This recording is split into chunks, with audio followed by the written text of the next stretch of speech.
All right, guys, welcome back to another video. It's your man Jay Will. So here we are again, and I'll give you a few reasons why I like the Moto E5 Plus, and a few reasons why I think it's will be a pretty good pickup for you guys in 2018, and take you into the next couple of years possibly. So the first thing that you're looking at here is the screen, and I think that's really good. Now, some people are maybe deterred by the screen because the resolution is 720 by 1440, but this is a really nice screen, and you really can't tell the difference if you're just viewing things on it, watching content like you normally would on YouTube and things like that. You won't see the difference in this quality. This is actually a really nice screen, and I compared it next to a 1080p display. And there's not much difference. I really just can't tell just by looking at footage on there. But the screen, it will be one of the better 720p displays that you've ever experienced. And it holds its own next to other displays. I guarantee you this is a display that you will like if you decide to pick up this phone. And other than the way the quality is, it's 6 inches, and it's not that big of a phone. I mean, it's a big phone, but it's the 18:9 ratio, so it's a long, narrow phone, so it gets it a little bit more easier to hold in the hand. I really like that quality and the size of the screen. Now, another thing is the software. Now, this is a stock software feel. Now, the T-Mobile version has 3 gigs of RAM, and I can really appreciate that. It has 32 gigs onboard storage with about 6 gigs of that going to the system files. But you can put an SD card in here, and that'll help you with up to 256 gigs of storage if you so need. So I have a couple of 256 gig cards, but I won't use it in here because I just use this phone for streaming and emails, texts, and things like that. I don't get to too much on storage, but I still have about 17 gigs left because I haven't, the only thing I've downloaded was my Apple Music, I think, and things like that. So storage capacity is good. The 3 gigs of RAM holds its own, and the Snapdragon 435 is doing very well on this phone. No issues whatsoever. I just don't have an issue with the performance. The stock Android software does great on here. Now, another reason I would say to grab this phone over some other phones, or some good reasons to pick up this phone, is the battery life. Now, this has a 5,000 milliamp hour battery inside, and it is great. It will take you through a full day and beyond. Now, currently right now, I had to take my SIM card out because I kept getting notifications, but I didn't want any interruptions. But right now I'm going on 15 hours and 28 minutes since I last charged it. It says I have a little over a day left with 63%, and I'm at 3 hours and 48 minutes. Now, I've been averaging about 5.5 hours of screen on time, and you can get more than that depending on how you use your phone, and you can also get more time out of the battery depending on how you use your phone. So this is something, battery life is always going to depend on the user. The stats that you hear me saying are all based on my usage and what I do for the phone, so do with the phone. So you have to keep that in mind when a person is telling you about battery life.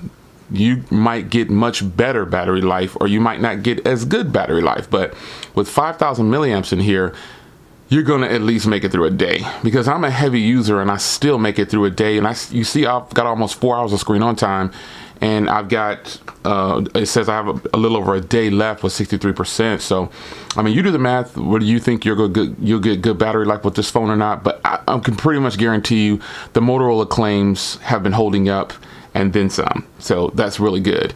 Now, as you can see here, I have the T-Mobile variant. I preferred to get this one and have it unlocked instead of the unlocked version because I wanted more bands, and the T-Mobile version has band 66, which is important for the faster and more connectivity for people who use T-Mobile.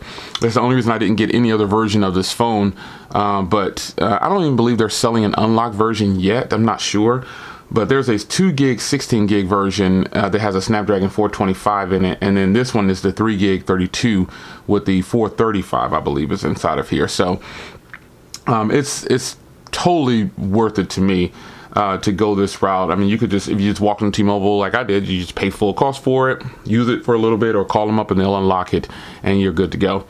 Now, another reason I think this is a good buy for this phone is the cameras.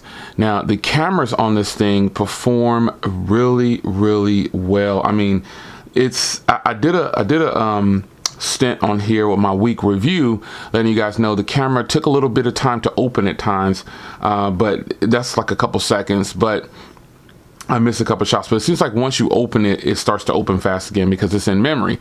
However, aside from being opening a little bit slow, the cameras on the front and the rear take fantastic photos, man.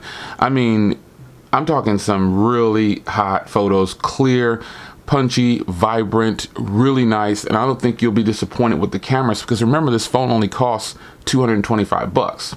So the cameras will impress you, front and rear.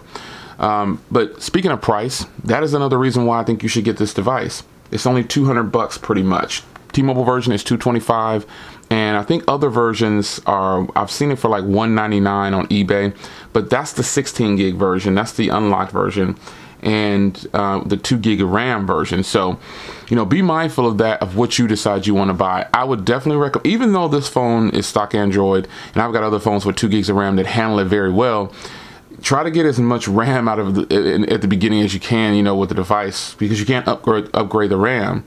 So, you know, just be mindful of that. So that is something to consider. But the price of this thing is totally worth it, especially for the T-Mobile version. You know, it's just really worth it. I completely enjoy it, and I wouldn't steer you wrong. Now, this is kind of it's not the best, but it is a reason. So it has a front-facing speaker instead of a down-firing speaker or a back-firing speaker. The speaker on here, it's not loud, like booming loud, but in a quiet area, it's going to sound really loud. But I normally take my phone sometimes. I have a Bluetooth speaker, a waterproof Bluetooth speaker in the bathroom. So when I'm taking a shower, sometimes I'll fire it up and link it up. But sometimes I just want to use the phone. I just want to take a quick shower and get out, and I'll turn the phone on. And I use this phone, I actually drop water all inside the speaker, and it continues to work. The water repellent thing that they claim, it's actually legit. But the speaker itself isn't very loud when I was taking a shower. I could hear it, but I had to crank it all the way up. And, you know, it's okay. It has a decent speaker, but the fact is it's facing towards you, so that makes it seem like it's louder than what it is. Yeah. So this does have a headphone jack, but it doesn't have Type-C, so that's kind of a downer. But you do get a fingerprint reader, and at this price point, it's just another reason to get it. A fingerprint reader and a headphone jack are great. So just a few reasons why I think you should pick up the Moto E5 Plus, not just the T-Mobile variant, but I think the T-Mobile variant is the best of them all because of that 3 gigs of RAM and because of this mineral blue color. The color is so sweet. Anyway, it's your man Jay Will. I hope you enjoyed. I'll see you guys in the next video. Let me know if you have the Moto E5 Plus or if you plan to pick it up. Take care.